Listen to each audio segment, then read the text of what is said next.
আমরা জানি রোহিঙ্গা ইস্যু দীর্ঘদিন ধরে বাংলাদেশে একটি সমস্যা হিসেবে বিবেচিত হয়ে রয়েছে। রোহিঙ্গা জনগোষ্ঠীর প্রতি আমাদের দরদ রয়েছে, তাদেরকে অধিকারহীন করে রাষ্ট্রহীন করে রাখা হয়েছে, কিন্তু তার সমাধান এটা না যে বছরের পর বছর বাংলাদেশ তাদের দায়িত্ব নেবে।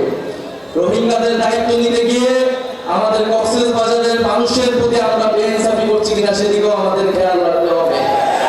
ফলে কক্সবাজারের মানুষ তাদের যাতে নিরাপত্তা আইন শৃঙ্খলার বিঘ্নে না ঘটে, এই সবকিছু বিবেচনায় রোহিঙ্গাদের প্রত্যাবর্তনের জন্য অতি দ্রুত আমাদেরকে ব্যবস্থা নিতে হবে।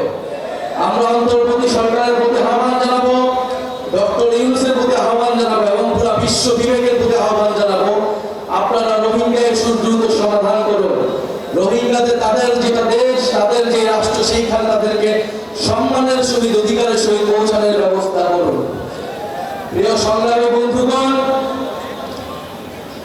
আমরা জানি কক্সবাজার গত ফ্যাসিস্ট আমলে সন্ত্রাসের অভয়ারণ্য হয়ে গিয়েছিল, মাদকের অভয়ারণ্য হয়ে গিয়েছিল। আমরা বিভিন্ন জায়গায় নারায়ণগঞ্জে যেমন গডফাদার ছিল, কক্সবাজারে গডফাদার ছিল।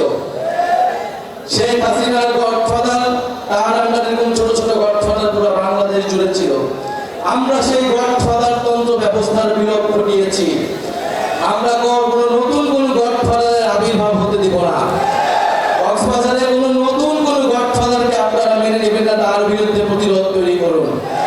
প্রিয় সংগ্রামী বন্ধুগণ, মাফিয়া তন্ত্র, গডফাদার তন্ত্র, স্বৈরতন্ত্র, পরিবারতন্ত্র, এই সব কিছুকে বাংলাদেশ থেকে উচ্ছেদ করতে হবে। জনগণের বাংলাদেশ, গণতান্ত্রিক বাংলাদেশ প্রতিষ্ঠা করতে হবে।